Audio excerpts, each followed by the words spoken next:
Hello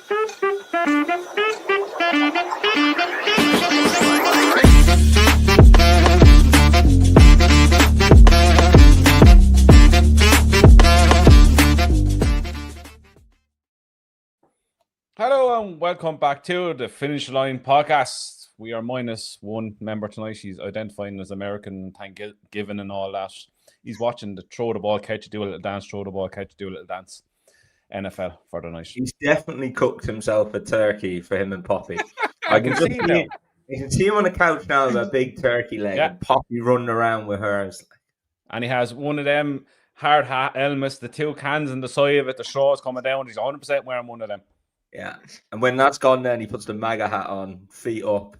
Yeah, defense. Thanksgiving, y'all.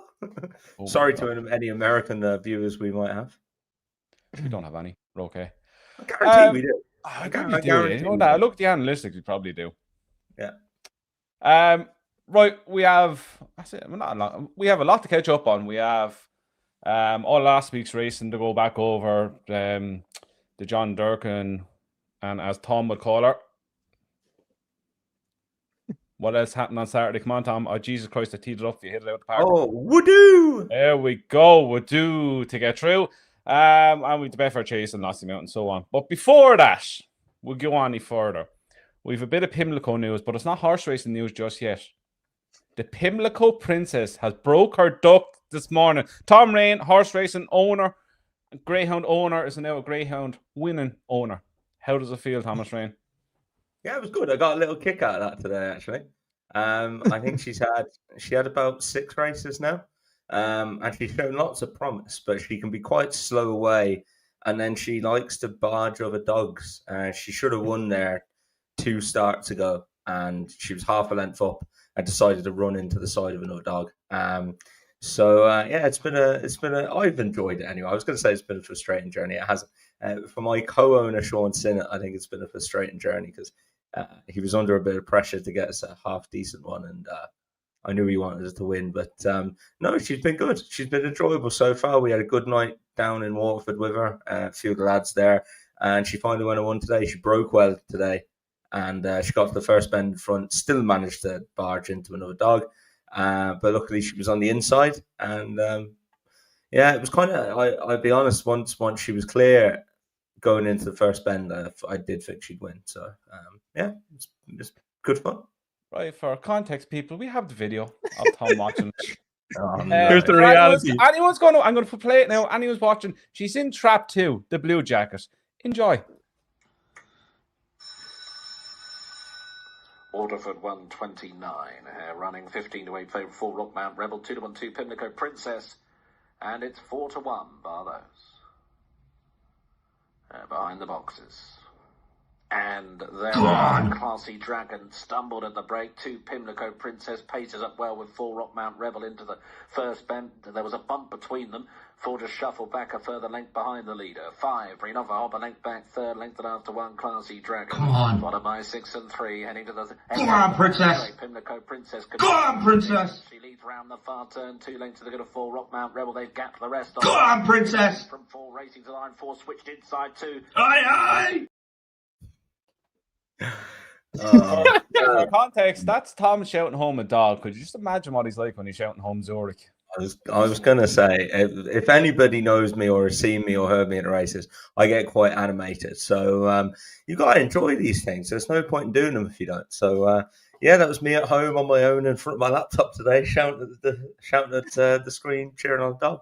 Of all the things I thought we'd do on the finishing line, I never thought we'd play a recording of the 129 at Waterford on a Thursday. Yeah, that wasn't on the bucket list. That was not on the checklist for 2025. I don't think owning a dog was ever on your checklist. I was. I've always wanted one for a long, long time. So it's a bucket list thing now. I've ticked. Owned a dog. I can remember when it actually the seed started being planted. It was on the bus on the way to the DRF. Yeah. I can remember it exactly. Good things come to those who wait. The best news is I mean, we should probably, for anyone who doesn't know a bit of context about her name, and then we'll shut up about it. But she's been, anyone who wants to get involved in dogs, it's really good fun. The lads, Andrew and Dave, take the piss out of my wife, Siobhan, and they call her the Pimlico Princess. So we had to name her the Pimlico Princess. So first dog has been named Pimlico Princess, and like any addicted owners, we bought her half brother there a couple of months ago. So he's going to be called Pimlico Prince, I believe, and there's a couple of lads joining us in that journey as well. So yeah, more the merrier. It's good fun, really.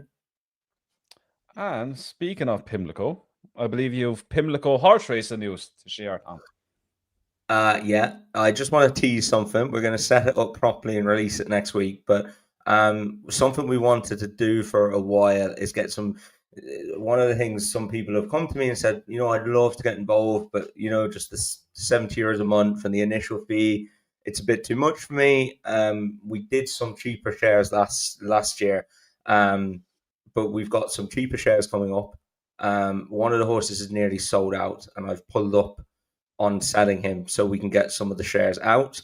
And another horse ran for us last year. I won't release who he is yet, but he's rather good.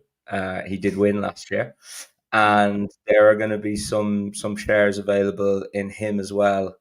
From next week, we'll get that sorted. So it'd be great to have some new members on board, and just listening to mainly podcast people really who've come to me and said, we'd love to get involved and get us started, and be good to have some new faces.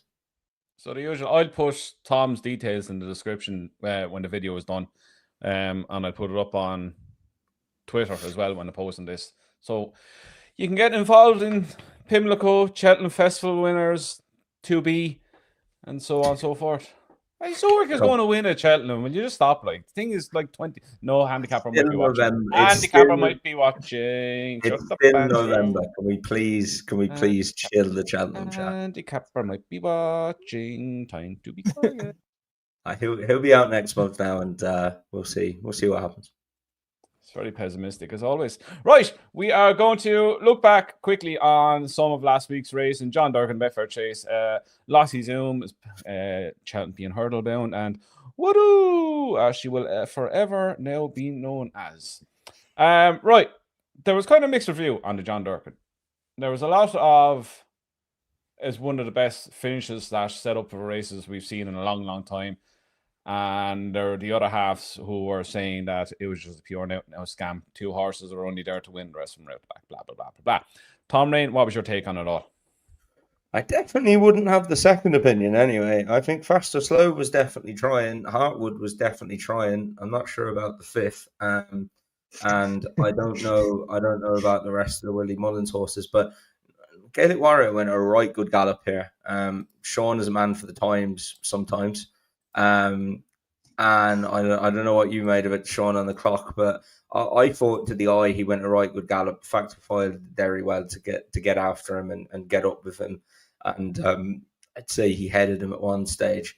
Cracking race. My first thing, even before they crossed the line, was, oh dear, this is first time out. What have they just done? They're 29 lengths clear of Fast or Slow. 31 lengths clear of Heartwood. There's no way either of them had an easy race and did that.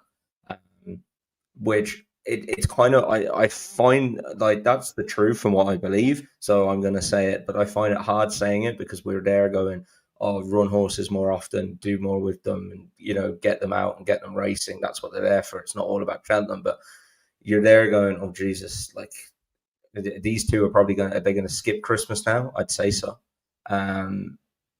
Well, I mean, Gaelic Warrior is not going to skip Christmas, is he? He's going to go to the King George. But I'd be slightly worried about if that's gonna leave a mark. Yeah, like Factifoil is a one you could see him skipping, Savills and whatnot. He's the one. The way Factifoil ran around Leopardstown, unless again, and this kind of the way I'd love to ride him is just kick him on like the second last down the back at Leopardstown.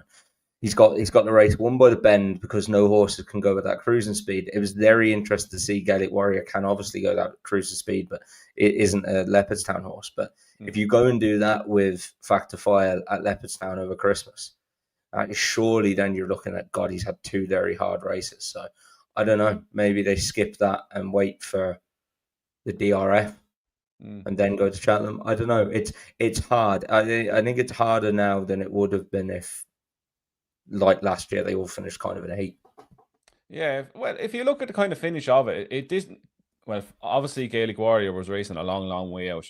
It really comes down to how much petrol a Factor Foil used to get to the second last, because it really turned into a sprint. Then, like Sean, there's a few others, and it was Sean Sinner who kind of pointed out to some of us after, not after the race, a few days after, when Factor Foil kind of gets into a battle head to head with someone, he kind of tends to shirk away and finish second.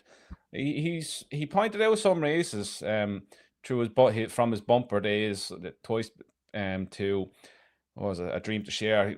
Same first time out to America Mike, galloping the Champs at Leopardstown, looked like he was going to be banged there. Ended up finished nearly 4.5 lengths, third or fourth. Is there a point to be made that he just doesn't like a battle and he just wasn't outstayed?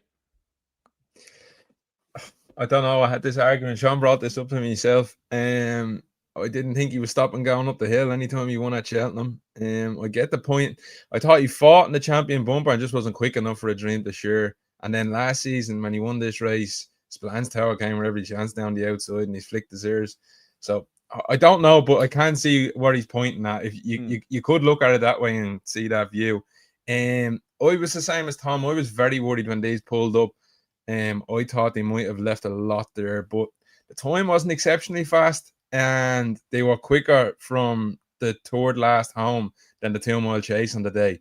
So although it looked like Gaelic Warrior was going a million out in front, I think he was able to nick a couple of lengths going down the hill, and he just got away a little bit, and he's probably under a little bit more control than Paul Townend said. He lost him the whole way down the back. I think he might have got a bit of a stop into him, because he got a few cheap lengths down the hill. You know, they go down the back, they go down off the hill at Punchestown. I think Factor Foil got a little bit away, and then look, I would have loved him to be there. Unfortunately, I wasn't there. I'd be shocked if they didn't say that Factor Foil took a massive blow, because he pulled up along in between the second last and last and just got there, and he just looked like he took a blow. He started to stead on at the one pace. He didn't really get any further behind. He didn't fall away like he's beating a neck. He didn't go down by 4 or 5 lengths. I'd say he just sort of held that distance. And Gaelic Warrior, look, that's his track, right-handed. I'd say he probably gets himself a little bit more ready at home. He's a keen going horse, and I'd say he probably just had that extra 5 or 10% on the day. But as I said, I was worried when they pulled up, but I don't think it's going to take as much out of them as I first thought when I went back and looked at it. And the bit that shocked me was the third last of the line. They were quicker than the 2-mile novice chase. That was Flooring the Park and Westport Cove on the day. So I'd hope it hasn't. And after the race, they didn't seem too worried than the day after. I was listening to even Patrick that it taken heaps out, and they seem that they come out all right. But the only thing I would say is going forward, I don't know if that's the ideal prep for Gaelic Warrior going to Kempton, because he's just not going to be able to do that in a King George. That'd be my only worry. But what a race we got. I thought it was phenomenal.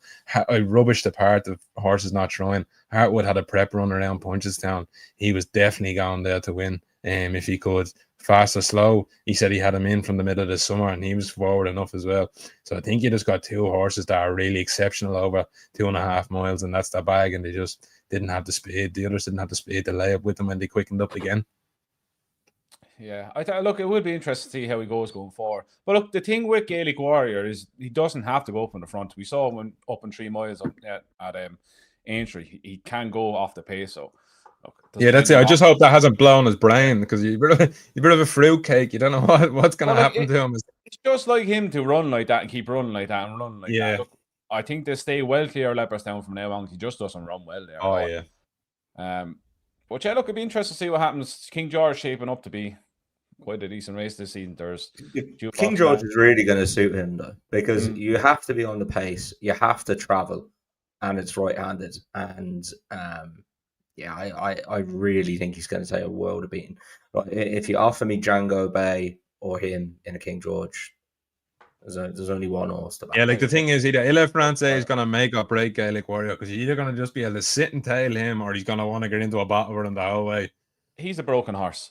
He is. But he'll just go 1 million for 1 mile and 6, 2 miles of the race. You know what I'm saying? Like, and then he'll fall in the hole. So it's whether he does enough damage to Gaelic Warrior by then, or can Gaelic Warrior just sit in behind and tail him? He was sitting behind him. You won't go and take him on.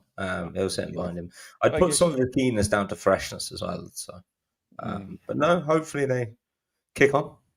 Like if Gaelic Warrior, Django Bay, Jukebox Man, Banbridge, Delete de France, they're likely to turn up. Look, it's going to be one hell of a race. His street's Yeah. better than those. Oh, Honestly, his he- street's better than them. He's by far the most talented of them, raw talent. And when he puts it together, like we've seen in the John Durkin, he's unbelievable. I'd love to see him in the Gold Cup just to see what happens. I think he will. I think it'll happen. Yeah, Yeah. I think it'll happen. I can see him. I can't see him not staying. I used to think he wouldn't be able to stay, but going how he went in the John Durkin, the way he was able to keep going after that, going that pace. Oh, yeah, I think he'll stay now, brother. Right, speaking of Gold Cups, we move on quickly to Haydock Betfair Chase. Look, it was shaped up to be probably a good race. Hodgie Clore didn't turn up. He was gone before the tapes even lifted. Grey Dawn and won with his head in his chest, but to me, Sean, just doesn't strike me as a Gold Cup horse. I love him now, but I just doesn't. I don't think that extra 2.5 furlongs is going to suit him whatsoever. Yeah, look, I agree. I think he jumps too well for me. Like, I know he's got 3 miles around there in Haydock, but we touched on last week. He got picked up in that last half furlong. I don't think he's a strong stayer over 3 miles plus. He stays, but I think there's stronger stayers than him out there. But as we said, I think this just shows how much Harry Skelton has come on as a jockey. A couple of years ago, he got very giddy now. He's sitting on a horse like that, and he would have kicked him on about 4 fences out, and he just sat because he knew that he was a quicker horse than I Royal think he Pagoi learned was. a lot from last year when he went on from 2 out last year. Just sit against these, especially when Royal Pagoi is belting fences in front of you. It's only a matter of time before he falls into your lap. And that was it. Like, he didn't get his ground, and you could see Charlie Deutsch was trying to wind things up, and he just wasn't. It wasn't going to happen. And Harry was swinging, coming there at the last. Look, I thought he done it very well. I think they'll keep him for a bowl. Like, you might get 3 miles around Aintree, like, on a flat track up and down Cheltenham. I'd say they'll stay clear of Kempton after what happened last year, and they might try and pick up a trials day in between Christmas and into January, February time around Cheltenham. So look, I don't think he's going to cut at the top of the Gold Cup level. I think it likes you another way of thinking. Gaelic Warrior, Galloping the Champs. There's a couple of strong stairs there now that I wouldn't want to see him going eye to eye with. Tom, what do you make of him? Yeah, I thought it was very good. Harry obviously tuned in and listened to my riding advice on how to win the race. Afternoon, Harry. Yeah, you're welcome. Buy me a drink next time I see you. Yeah, look, I thought he did a very good job on him. All joking aside, it takes a lot of nerve in a Grade 1 to sit, especially next to a horse like Royal Pagoi, who is just going to keep galloping all day long. So yeah, I thought he was very good. Gold Cup wise, I just wouldn't have my bottom dollar on him staying. I think, like Sean said, he'll probably skip that King George. Could go to trials day for the Cotswold Chase potentially. You're hardly going to get any Irish horses come over to that, I wouldn't imagine. And then straight to the Gold Cup. Look, I don't know. I could see him being placed in a Gold Cup, but I just think there'll be something better than him and something that'll stay better than him. Yeah, and when Gaelic Warrior is powering up the hill, and if he does win, just remember this, Tom. He got beat off 129. Can you imagine he wins a Gold Cup? Imagine. That would be It would brilliant. just be the icing on the cake for the story, wouldn't it? Yeah. And you would be so fucking angry. Jeez. Right, next one we were told to touch on is Lost Him Out. Look, had Cantor win in the Morgiana. She only do what she did, Tom. We haven't really learned anything, bar she's a lighter shade of grey, really, have we? No, like the form of this is obviously absolutely honking. But look, she did all she had to. She did all she had to. You don't really know much more, do you? She's definitely going down the champion hurdle route. I can't have it any other way. Like Rich, obviously, I get the feeling Rich wanted to do it last year. and they didn't. And that was obviously that Paul said he wouldn't ride her over State Man, and it swayed their decision, which is fair. I'd say if Paul says he'll ride Amzadam over her, they'll say, okay, we'll put Patrick or Danny up then. I don't think they'll be worried about playing second fiddle to Amzadam. Roll it on. She is going to win the champion hurdle.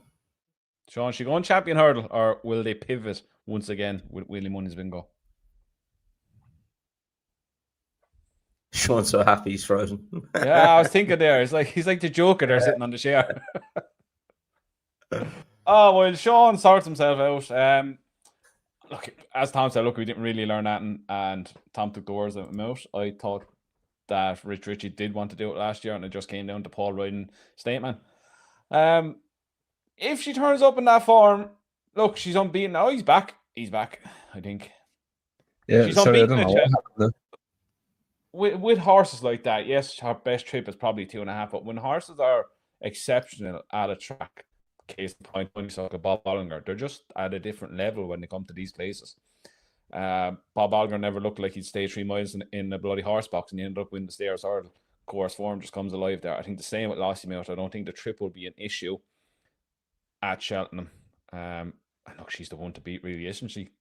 Going into this weekend, anyway. We haven't seen what's going to happen this weekend. But Sean, your take on her quickly. Oh yeah, look, I've known that. He probably the most significant thing he tried to do was kick her off the front to go a pace. Other than that, she had one hurdy jump. Was it the fourth last or the third last? She just sort of took a step back.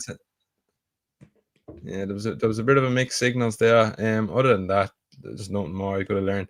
As I said, I think this weekend's going to tell an awful lot of what way this whole season goes. This race the weekend is going to decide everything, I think.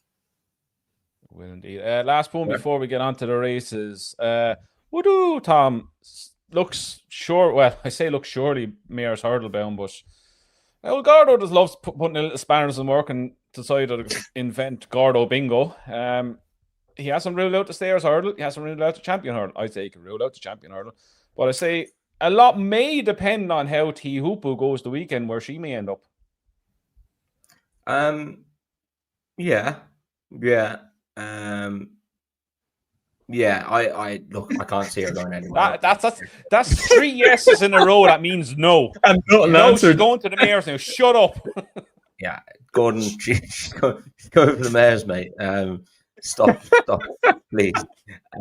She's going for the Mayor's. She's going to be. This comes down to like trainers do. I remember saying this. I can't remember if it was one of you factors. It probably was.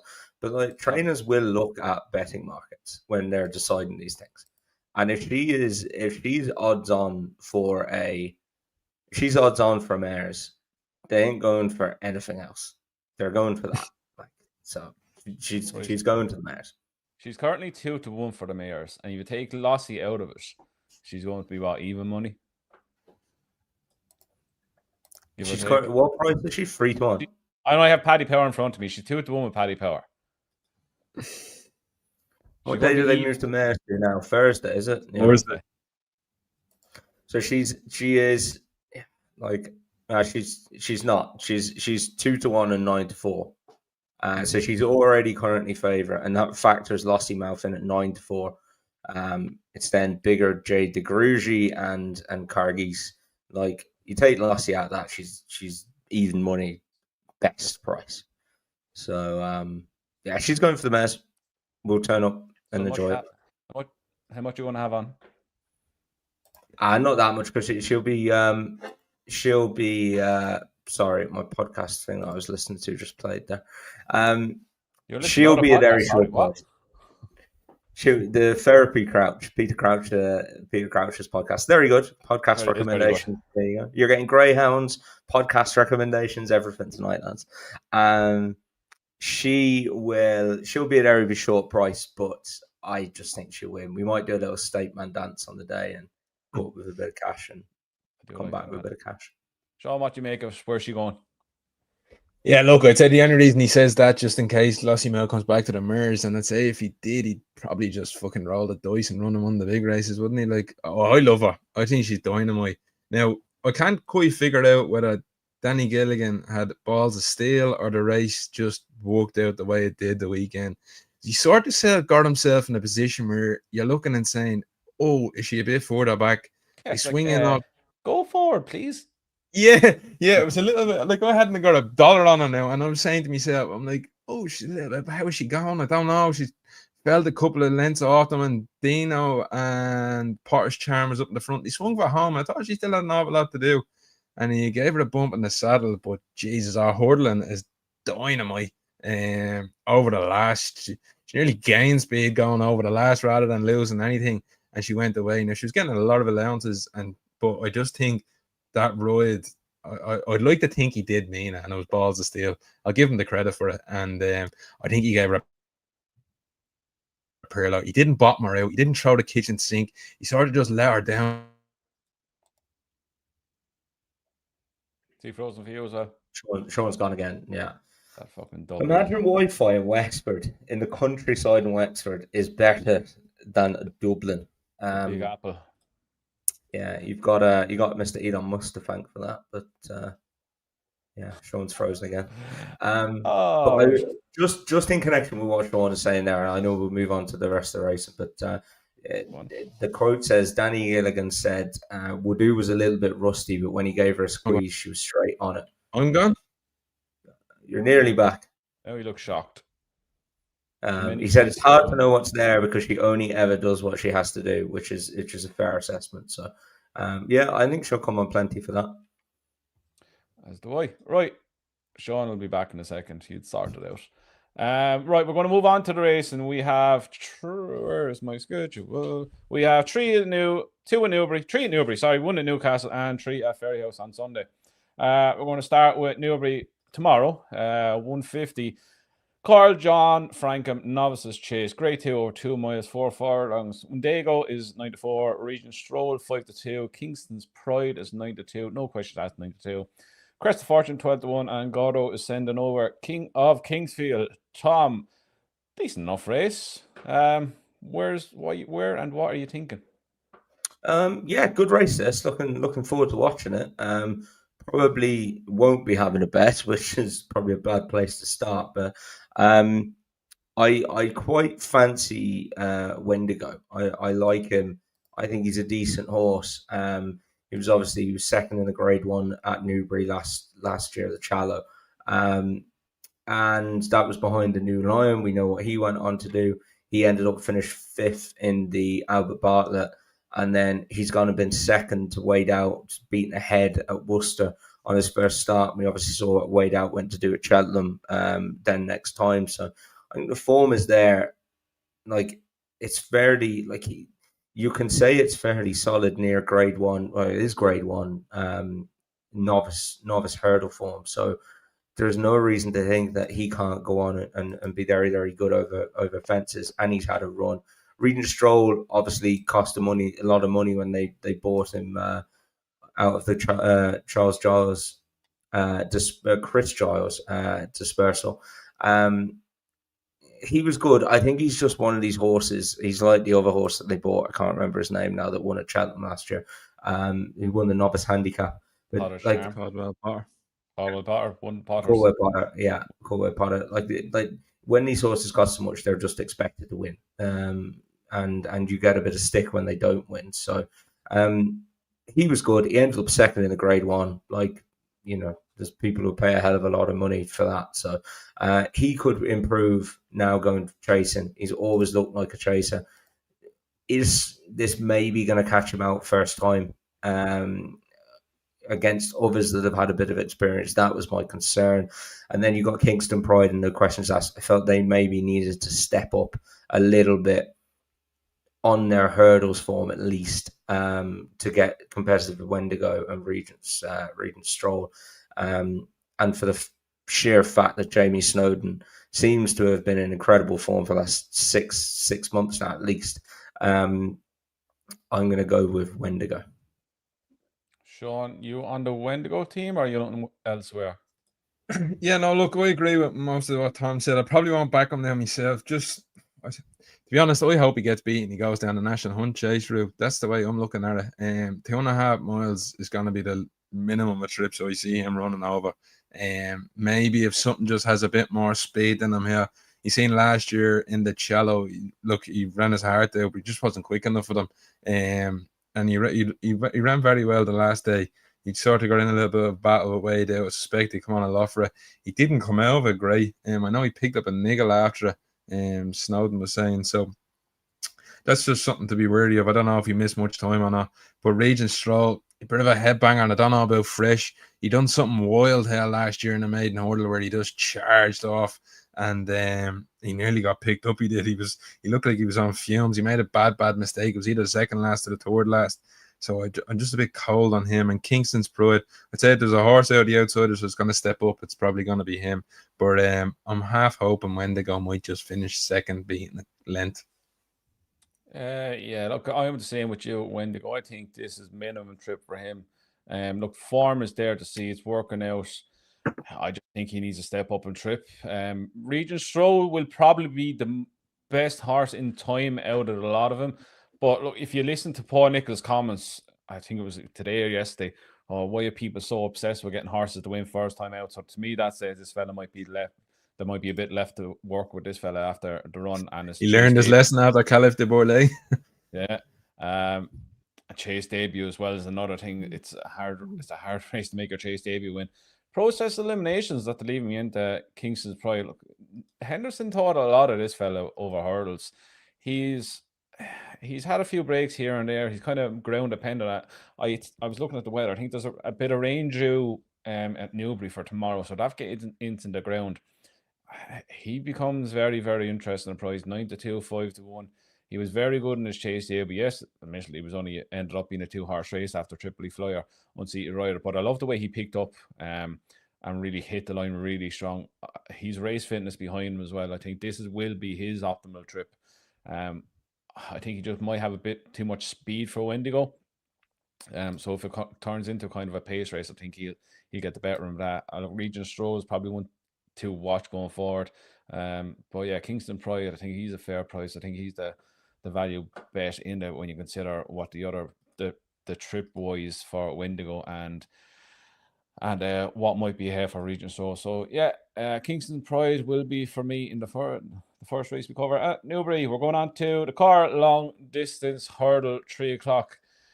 3 miles hurdle race. Importois comes in here after an impressive win over 3 miles for the first time last time out. Strong leader who is, I'd say, is easier than myself in a 5-2. Take no chance. It was second to him last time.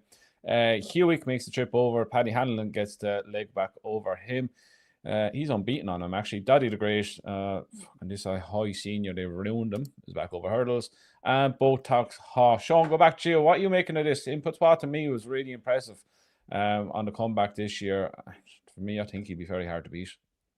Yeah, I couldn't agree with you anymore. For the first time, I was a big fan of him last year. For the first time, he looked like a sexy horse the last day. He really travelled, and that's not something that you'd say.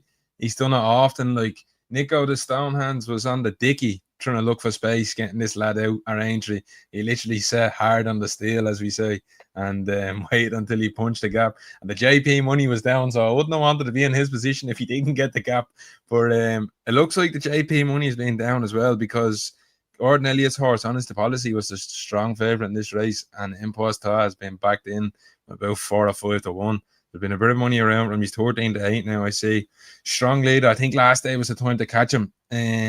He's not a horse you want to trust every run, to be honest with you, and he just done a lot wrong the last day. He's coming off the bridle, and it seems like he's coming off it even further out the older he's getting. It's just not getting any cleaner the way he races. Take no chances, obviously, down the mix. Hewick, I was desperately disappointed with the last day at Weatherby. Maybe the fences was the issue, and he wants to be back over smaller obstacles now. But you'd have to be a bit cold on him. And through a process of elimination, I genuinely think Importois will just sit there, and I don't think there's strong travellers in this race. He could be on the dicky again coming to the last. I'd say Nico de Boinville will be trying to land them as late as possible. You won't want to get into a fight with many of these and just try and sprint finish again. So I will be back in Importois. Sean Dunn's word of the day on the dicky. Tom, do you have the same view? I do. Yeah, I think he's an absolute good thing. To be honest, I thought he was very good the last day. I thought he settled well enough, and he travelled and he won as he liked. I don't know if I don't know if they knew about the improvement or what, but he was very, very well supported in the market. He has some very, very good handicap form last season. He's gone and stepped up on that to win. I know it's only 7 runners, but still, just the way he did it. And as soon as he hits the line, like, no wonder Nico's got the stick out, giving him a couple, because he's put his head up in the air and he's looking around. So he's value for a lot better than the margin. He's won at Newbury before. 7-4 is a gift, if you ask me, in this kind of race. He's getting £6 off strong leader. He's got to give Tate No Chances £1. He's off the same weights as Shewick. He's get £4 off Doddy the Great. Ahoy Senor comes back over hurdles, and so does and Botox Haas his first time out the season. Like, I honestly just can't see him beat. I've tried to get him beat a few times looking through the race, but I can't. If there's an improver in there, like, he's obviously it. And he's getting weight and stuff, and he's fit, and yeah, I just think he wins. The thing with the rest of the field, we know what they are. We know their level. Like, cheap pieces for me will need to have a massive effect on strong league, or even in his jumping. His jumping is horrendous. He's just a lazy bastard. I used to like him. He won this last year. Back to when he won this last year. I just think, same as the two of you, Import Wad, there's so much in his favour. Unexposed over 3 miles. Only his second start over 3 miles. Getting weight off nearly everything. Yeah, it's 7-4. I can't see the 7-4 lasting much longer. I think he just wins on the dicky. Right, on to Saturday. Hennessy, Cargo Cup, whatever you want to call it these days. I just get the bet in front of me. So 3 miles, 2 furlong. Looks a decent renewal this year. Marytown is in at 9-2. Went up £15, I think, for a Cheltenham win. Could be still well handicapped. Resplendent Grey is in there 30-2. Change of Man 9-1. Highland 11s. Kate Dohy 11s. Panic Attack is going for the double after a win in the Paddy Power. Victorino 14s. Little Ross 16s. So on. Tom, kind of races the week love. Where are you going? Yeah, I do love this race.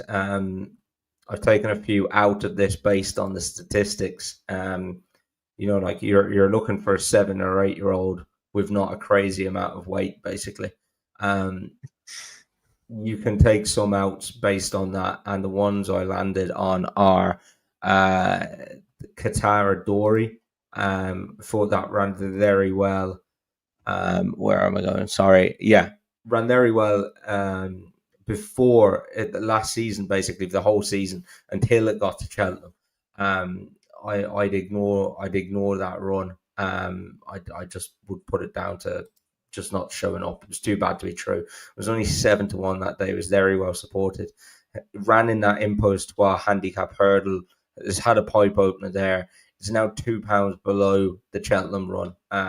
Sam Thomas, another person, is he ever not in form? So I'd give that a very good chance off 10 stone 6. The other one is the Nichols horse, Inch House. Had some very good form at Newbury. Pulled up on its first 2 starts for Nichols, but got badly hampered at Newbury last Christmas. So forget about that. It's been off since. Looked to travel very, very well at Cheltenham on its comeback, and just got tired as they turned in and they quickened. He just got tired. I think he would be able to bounce back. I wouldn't be surprised if he ran a big race at all. And then the obvious one, it's Marytown, isn't it? I think just when you're going through this, it's a bit like in Buzz-Trois. If there's one in here that's streets ahead of the handicap market, it's this lad. You're listening to Lucinda Russell talking about, what are we going to be looking at after this? Are we going to be looking at more handicaps, or are we going into Grade 1 races? And it'll be interesting. I think she I said he's potentially could be one of the best horses she's ever trained. Yeah. Yeah, and in fairness to her, she's had a lot of good, very high class chasers who are rated above 142. So, yeah, I would say, look, he's what 9-2. It's probably about right.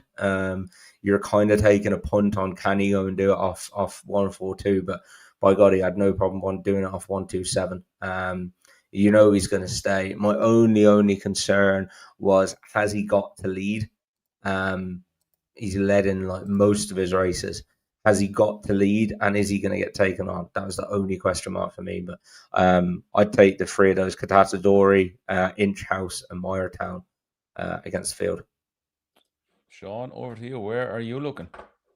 Yeah, look, I'm not going to say much on this because I'm not going to, like, you don't want to be going mad about a favourite in a 20 runner handicap, but I just don't know how you get away. Yeah, just, well, me thing is, like, I tried to take him on, you go through it, and you just keep coming back to him. Like, Thomas touched on, he went up £15.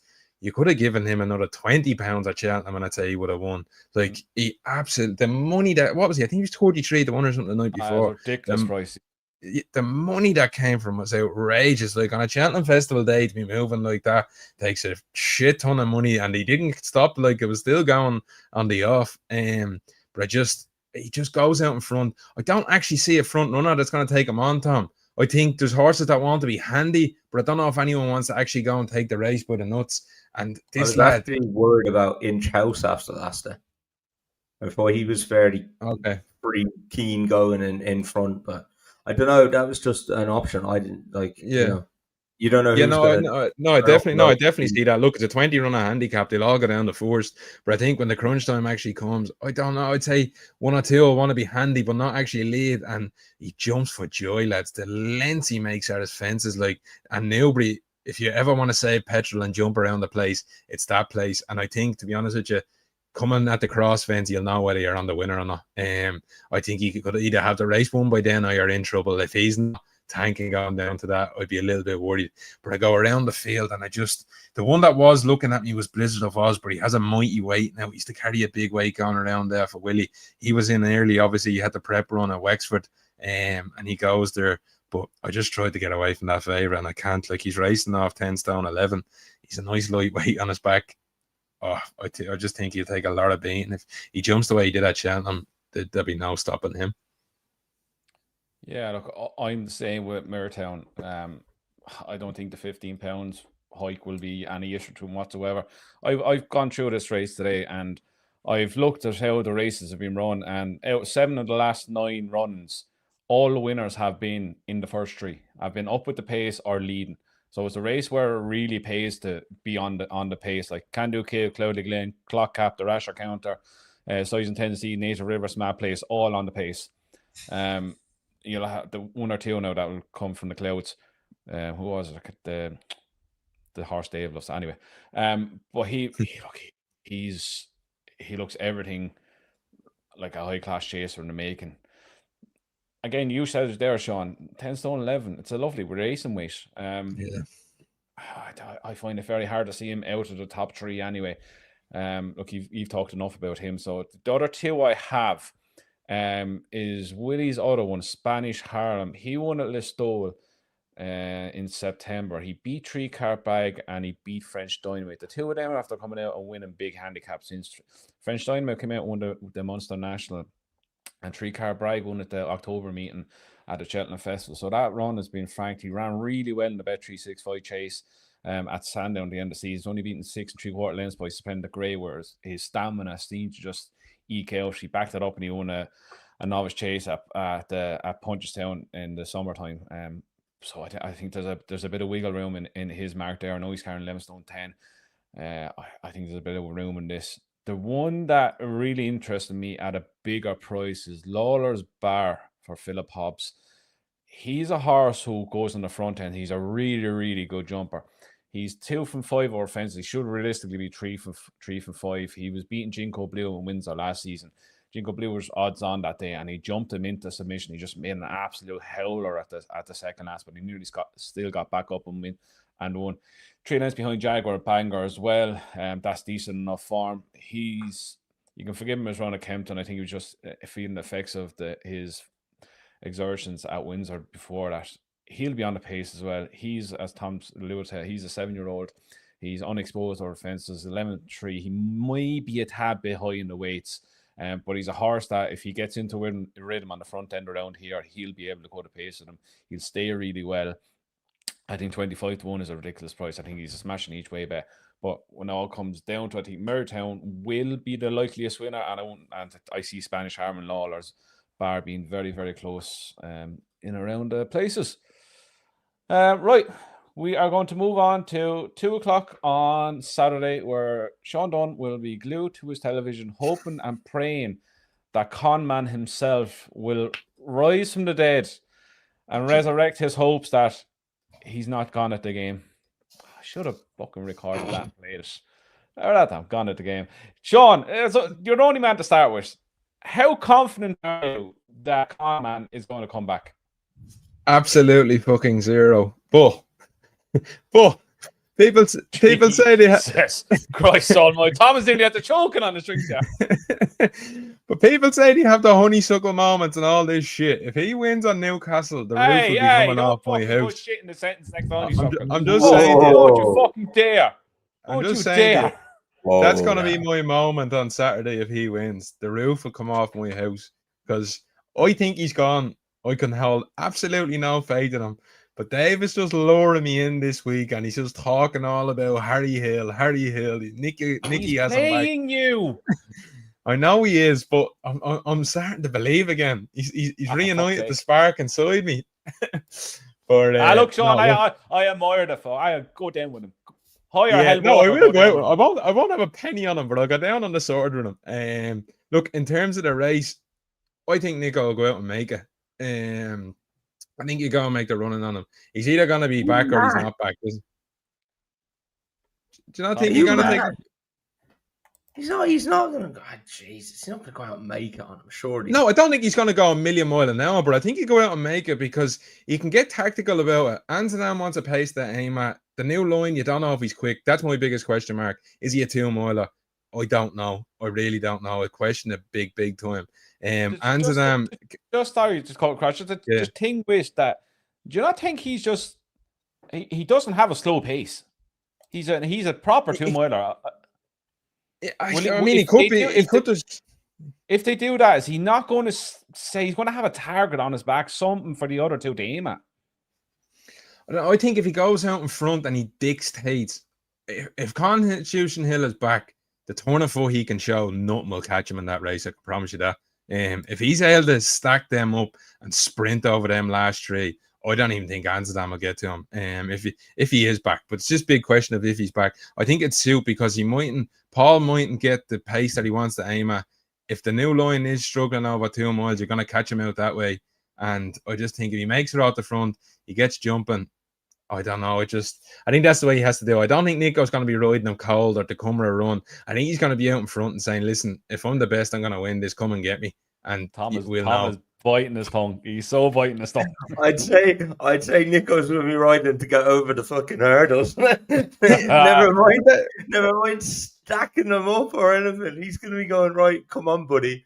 Jump, please don't fall. But do you not think he does that out in front, Tom? No, I thought he might. Like, there's no obvious front runner unless the main line goes and makes it. Golden Ace doesn't want it. The new line's not going to, and Amzadam's definitely not going to.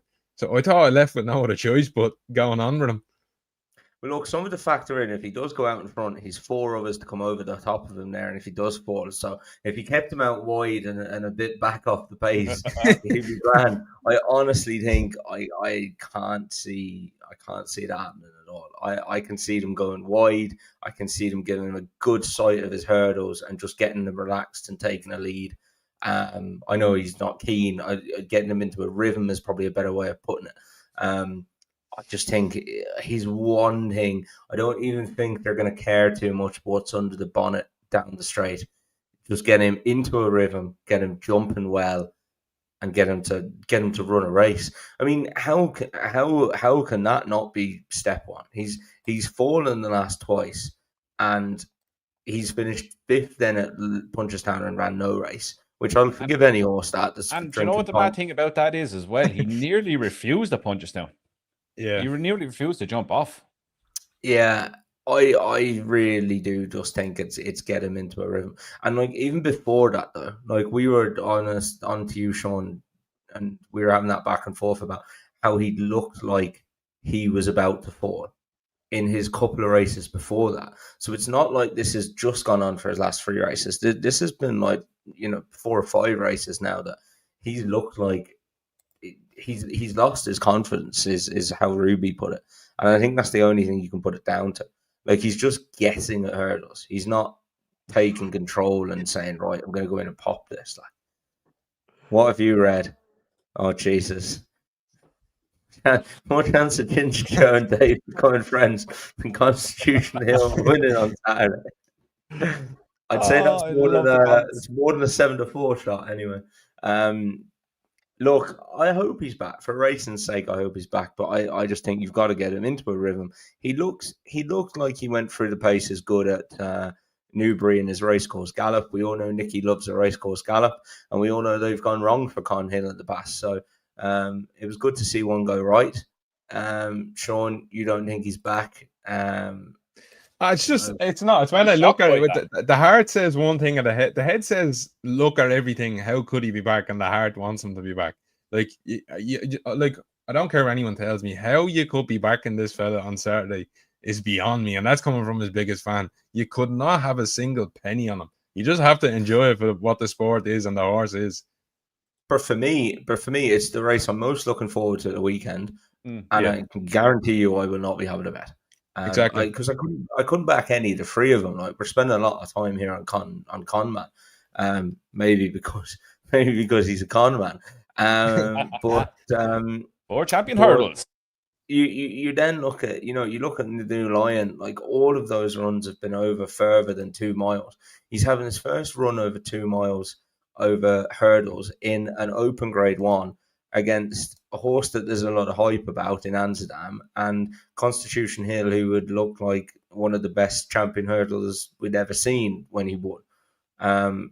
Granted, he's on the comeback trail, and granted, Amzadam, God knows what, but it's not going to be an easy order. I saw someone put up a video of him winning at Newbury on the bridle and quick and clear to beat some slow boats to China. To beat Wendigo, who we think we're going to win a national home chase with. You know what I'm saying? Like exactly. So there's massive question marks there. There's massive question marks with Conman, and then you get Amzadam, jumps like a billy goat, and his 2 runs in Ireland. That Carla Conti run is not a bad run. I'll give you that. He's gone in. If he's to be believed on that run that he went and battered her. He's not a bad horse, but still has to take a massive step up to get to a conman's level. And then in his next start, he's going to beat Beacon Edge and Laffey. Like, I'd beat them. How would you evaluate him? Like, it's nigh on impossible. And Sean, I know we've had this in chat in the week. Like, some of Willie's are not running great. I don't care what you tell me. I have eyes, and I can do figures. He's operating at a lower strike rate than he normally does, and as I said to you, the market's just not getting some of these right. Like, what's his name got beat today? Salvador Mundi got beat today at 1-7. Jade de Grugy stopped fairly quickly. She was 2-7. Fun stopped fairly quickly. She was 5-6. Green Splendor was not very good at all at 8-13. Maybe some of them are just taking a run, but you couldn't tell me they're firing on all cylinders at the minute. Now I'm sure if this lad's going to Newcastle, he's properly revved for it, but still, I wouldn't put my bottom dollar on it either. There's enough there that you couldn't convince me. Anybody, you could sit here all night, you wouldn't convince me to back one of them over the other. No, it's a sit back and watch race. As you said, like they all have questions to answer. New Lion, the trip, Con Hill, fall, decide not to turn up a Punchestown. Amzadam jumps like a bag of hammers and doesn't race properly. He's probably fit because of the way he bloody goes about his business at home. So I'd say he's fit. I just don't think he's good enough. I think there's a lot of questions for him at this level. Golden Ace is coming up back on the back of a run looking like she was a handicapper. She just stopped dead. And then Numian Lion maybe the one that's going to go forward. Some crack if he won that, well. Oh, Jesus Christ. Who was the one that dead heated with Epitome before? Not so sleepy. He was not so sleepy. About 50 to 1, wasn't he? 50, 80 to 1. God, It's You- not you beyond don't- the like this could. There's so much hype about this. Something stupid could happen. Like, Yeah, well, I because think none it of has a them- possibility. I think the biggest, I'd say, curveball win that will be Amsterdam. I think that throws a right mixer in there if he goes and wins that I race. think if he wins that, then it takes some shine off the champion hurdle. Then, like, oh, Yeah, Jesus, that's what I'm saying. Willie, I think Willie has everything now for the champion hurdle. I just don't see it in him. I've watched. yeah, no, his I'm not races saying it back. will happen myself. I now, know. but I just just, like, yeah. yeah. Go on. I just think if he wins it, like you potentially have him going to Kempton then at Christmas. He wins the two of them. I just can't see the name of God how with Lossie Mount's going to go to champion hurdle. You know, sorry, we were talking about Lossie earlier on. I should have said that. I think he's the biggest curveball that could set her back to the mare's hurdle. Yeah, He's going to have to come out and bolt up though. I can see the argument for him winning. I can see the scenario where he wins. The scenario where he wins, I would imagine, is Conhill underperforms, which is and he's quicker than the new line. And the new line is slow as a slow bite to China, and he beats him in a sprint after the second last. Like, yeah, it's highly possible. Like the first mile will be interesting to see what the hell is going on. Mm-hmm. I don't think nobody's gonna commit the first mile on those horses. They're gonna sit and they're gonna play cat and mouse. I think Skelton will want to be kicking on soon enough. I don't think he'll want a sprint. But, he'll just ride him to try burn the pace out of him. I'd say in the home turn he'll start to put him into the race and see what the others have. For whatever reason, I just can't see Amsterdam being there at the last. I have him in my head making too many of his stupid mistakes that'll cost him at this level. He'll be on the back foot if he makes two early mistakes. I just see him being out of it. Again, as you said with Conhill, Tom, will they just stick him out wide away from everyone? Just give him sights at the first few and hope that he's not launching himself at him. Just get him in nice and tight to one or two. I think it'd be safety first and get him in a rhythm and get him to run a race and go from there, because he hasn't, he's looked like running the race. Well, he fell too early at Cheltenham. He looked like he was running a race at Aintree and then he's gone and fallen. But you think about that Aintree race, like Nico's pulling him out from in behind horses and then bang. Like I can just see James Bowen wanted to get him out wide and school him over a few. I can see Nico doing the same. I don't think you're going to see him coming down, banging behind one, blind to a hurdle and getting pulled out 5 strides before it. Like I'd put a fair deal of blame on Nico for Aintree. I didn't think that helped him though. Right, we spent about half an hour on that. Let's move on. Right, we're off to Sunday. Fairyhouse 125. Grade 2 change. Grade 2 bar 1. Oh, bar 1 changed their actual logo to 1. Betting Royal Bond Novices Hurdle. I only noticed that there. Very good. Love Me Tender is 11 to 10. Each to their own. The next Barry Connell hype job is 6 to 1. Cotal Brute 6 to 1. Game Ball 7s. Port Authority 7 to 1 and 10 to 1. Bar. Sean, solve it. Go. Yeah, look, one thing I will say, this race can be shite, but I think this is actually going to be a good renewal. There's a lot of horses in here now that's coming in with ones beside a name and unknown quantity. Sometimes you can turn up some years and it's a shocking 1 to 2 favourite or something like that taken on. But you come in here and look, I respect the favourite. I think he definitely deserves to be there. He won the last day. He was in a good time. He went out in front and I can see him doing the similar here. But he's just short enough. In a competitive race, I went and tried to find the rest. Cocktail Brew, same last year. He won nicely first time out and didn't kick on. I just worry about him. Port Authority won very well at Nice on Navan, where I think it was Nice he ran.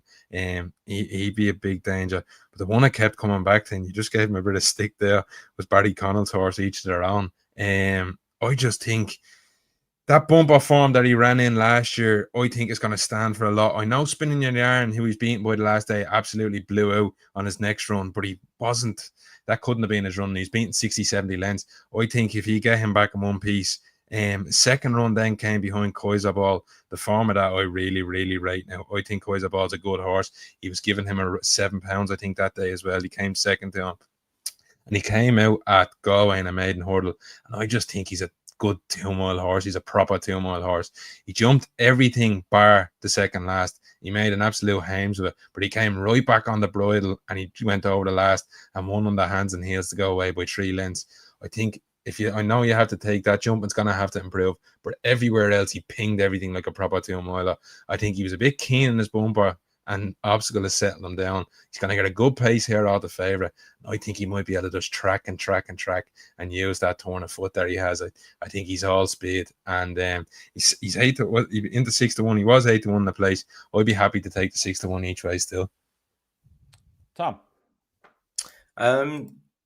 Yeah, I think it's going to be interesting to see how many Gordon runs. He's got like 4 in there. They're obviously not all going to run, but I was impressed with Port Authority at Nice. You can definitely grab the form, and the second went way too hard, but like he won in a half canter by 17 lengths. It takes probably above average horse to do that. I'd say he cost 200 grand after his point to point win. He won that by 8 lengths as well. He's no problem about doing it flashy. I look, the favourite has been very impressive in lesser races. It's kind of a bit the same. Like he's been doing it very well and winning very easily, but he's beaten nothing. Like he beat Whimsy the last day 6 lengths, Power of Words by 18 lengths the time before that. But you just wouldn't know where what's left there and how far he could go. It's the same with a lot of these. Game Boy, you can make a case for him as well. Cavanis as well if he was to run, but I'd stick with Port Authority. I think if he runs, I think he's going to run a solid race. He's probably my selection. Not a race I'm massively hyped about. Yeah, I think it's down to which one of 2 Gordon runs. I think Gordon will win it. It'll either be with Cottell Brute or Port Authority. Cottell Brute, I know what Sean's on about with his bumper form. Like his second run in his bumper last season, he was just behind Switchford Diesel, Saturdo, who went off and bolted up on his hurdle debut. Karen Moore and Spruces has put in good hurdles forms already. If you go, his family is just a pack of jumpers. They're not bumper horses at all. You've likes of Cocoa Beach, Oroco, Kutzbal, Iker Allen, Hump Up League, horses like that the sires all produced. He was always going to be a better jumper. And I thought the way he did it was really good behind Cole Cannon. I know Cole Cannon had his jumping issues and whatnot, but how he pulled clear of him with very much little effort is what really impressed me. If he runs, he'll be definitely my bet in it. Same with what Tom said, Port Authority.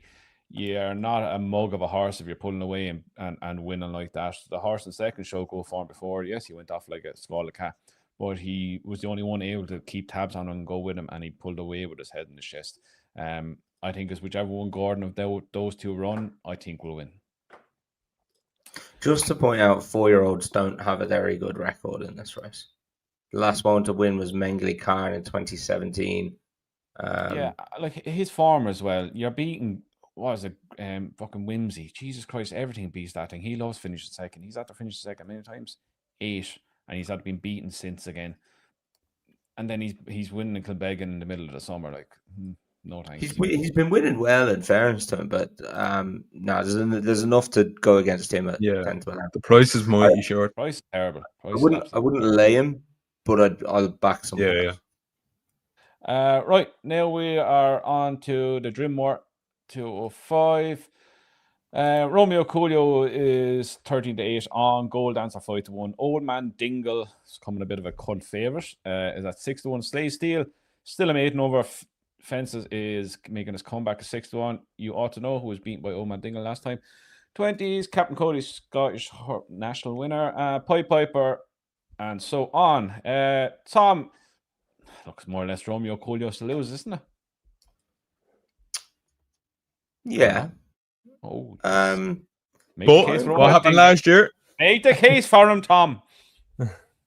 Who? Old Man Dingle. Old Man Dingle has a very good chance. Looks to have improved going chasing. Will need to improve again, no doubt. But like as Sean alluded to there, like last year was just mental. and it has the chance to throw up some odd results. Like Envoy Allen was the last favourite to win this in 2020, so no favourite has won this in the last 5 years.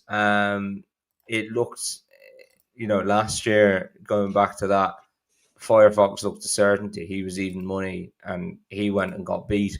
Let's be clear about it. It bolted up and then got beat at 5-4, and then Free Stripe Life pulled up at 5-2 the year before that. So I'll take him on. Again, same thing. I wouldn't lay him. I could see the case for him winning, but I like Gold Dancer. He's been very impressive in his last 3 starts. I think he's one of these. He's clearly improved massively for a fence. He beat Westport Cove at Galway, and I know the yard were very, very keen on Westport Cove going into Galway. I think that was one of their winners for the week, and Gold Dance has gone and beaten him. Westport Cove. I'm never going to get that right, am I? Westport Cove has come out of Frank the Form. He's won a Grade 3 and a Grade 2 since. So I think that is very strong. And his other run then, he beat Down Mexico Way by 8 lengths. And Down Mexico Way came out at Goran and won a very nice handicap chase there. So I think the form is in the book for Gold Dancer. I'm really sweet on him, actually. I think I'll definitely be backing him if he runs. I'll just take on Romeo Coolio, I think. Yeah, I was looking at Gold Dance myself. It was just the ground is the worry for me, Tom. It's about the only thing. I know he won on heavy ground in France, but he hasn't really showed the same kind of form over here when he's met soft ground. Look, as you said, could be a different proposition now. He's going to chase. I'm hoping it's a different proposition he's gone chasing. But yeah, we'll see. And we'll see how soft it is. I don't know exactly. It's soft. I don't think it's going to be crazy heavy. Sean, where are you going?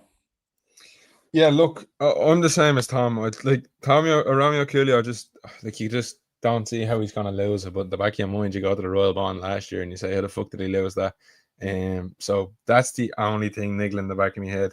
You don't get 3 places on the each way either. If you did, Old Man Dingle was definitely the bet. I think he's the one guaranteed to run to a level that you have to go and beat. And the Gold Dancer, I did worry about if it gets soft ground. I know they said it was soft today. We had a bit of rain today. I think there's a bit more rain due. If it did get proper heavy, that was my question mark about Gold Dancer as well. So in a race, I'd probably just sit out, to be honest with you. Yeah, I'd land on Old Man Dingle each way if there's 8 runners there right now, but probably won't be on the day. Yeah, look, he looks a very improved horse over fence. He won a big handicap at Leopardstown last season, if I'm not mistaken. Yeah, he beat Tap and Go, who looked quite a decent chaser on his chase there, but I think he's actually injured now. He done it really well at Cork. He just stuck his head down. He's such a likeable horse, just grinds it out. He'd be bang there. There's nothing flashy about him, but as you said, Sean, he's the one horse you could probably hang your hat on that will run his race.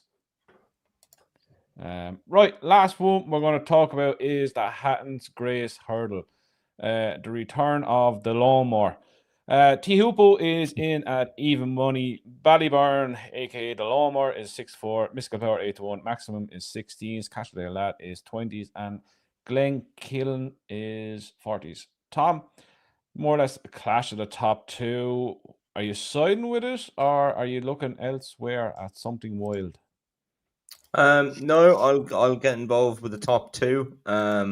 Should be a good race. This Mystical Power, just can't trust him. Maxim, I just hate that horse after he got beat 1 year at Leopardstown. Should have went in the year after. Never gonna get over that. Never, ever going to get over that, to be honest. We were talking about Leopardstown horses and stuff in the week. I think he's a Leopardstown horse. Keep an eye out for him at Christmas, maybe. But yeah, Clash Their Lad and Glenkillen, the 2 at the front should be a good bit better than them. I think this is Tupu's to lose. I actually think he's probably a good bet at evens. The way he's trained and the way he's campaigned, like Lossie beat him in this last year. She's a fantastic horse. He's then gone on. He's finished second to Bob at Cheltenham. No shame in that. And then he's gone to Punchestown and beaten Asturian Phalange. Well, he's a top class horse on his day. He's won a Stayers Hurdle before. He's won this race a couple of times now. And yeah, I just think he's going to be trained to the absolute minute for this. Whereas, can you tell me that Ballyburn is going to be trained to the absolute minute for this? I don't know. I can't see that. I think Tiupu wins this and then they keep him fresh. They'll do the same as they've always done with him. So they can get well stuck into him. Whereas Ballyburn is going to have more targets coming up. So, yeah, I'd be surprised if Tiupu got beat. Sean, Tiupu, Ballyburn. Yeah, look, I absolutely agree with Tom. My mega worry is, and he's in the handicap, but I think if he runs here, it'd be a good sign, is no pace in the race and the possibility of Cashildale Lad being a front runner. The Hupe would be an absolute stonking bet, in my opinion, if there was a gallop, but he got beaten last year because there was no pace in the race. And I looked through that race, and if Cashildale Lad doesn't run, I don't know what's going to make the pace. And I just don't see him making his own running. He's just not that type of horse, I don't think. And if you were to ask me if the both of them sprinted down the straight, I think Ballyburn's the quicker horse. But I don't want to back him, but I think he's the quicker horse out of two of them. And that just worries me big time. I think for me, I'll have to sit back and wait for the decks. But if Cashildale Lad doesn't run and there's no pace in the race, that's the only thing that put me off the Hupu. If this turns into a 2 or 3 furlong dash the way it did last year, it just doesn't suit him. He just hasn't got that rapid turn of foot. I'm not saying Ballyburn is electric, but he definitely has a turn of foot that he kick away with. So that'd be my worry. He's a fucking The thing with that though last year is he got out sped by Lossiemouth. He had to give Lossiemouth £7, and we're on about Lossiemouth when the champion hurdle. We're on about Ballyburn off levels, and no disrespect to Sam Ewing. It was the first time he was riding him. You're gonna have I get that, but so she pulled up to him on the bridle, Tom. Like that could have been 10-15 lengths if he wanted, you know. Like if you put it into context of this, how far does Lossiemouth beat Ballyburn by? I get that, but I just think like if there's no pace for him to aim at, why is Paul not just gonna sit and just dash down the straight and try and do him? Jack's not gonna let that happen. The other side of that then is Ballyburn fresh. Ballyburn's a head case. Will he have choice but to let him roll on? No, that's the thing. That's why I don't want to back him, because shit like that can happen. But that's just me worry about the Hupu, that if there's no pace and Cashildale Lad is in that race, I don't know what way it's going to go, and I wouldn't want to roll the dice and find out. And look, on the other side of it then as well is, like, Ballyburn has never met a horse of this caliber before. The last horse he met that's really potentially top class was Sorgino, and he had his arse handed from him. He hasn't met a caliber of this horse before. This T-Hoop was back garden. Look, I'm sure like one of them will go in. Maxim can make the run. He made a run at Leopardstown when he won. Cashildale can make the run. I'm sure Gordon will have one of them in there to make. I hope he does. I think that'll make it for the Hupu, but if there's not, that's the big worry for me.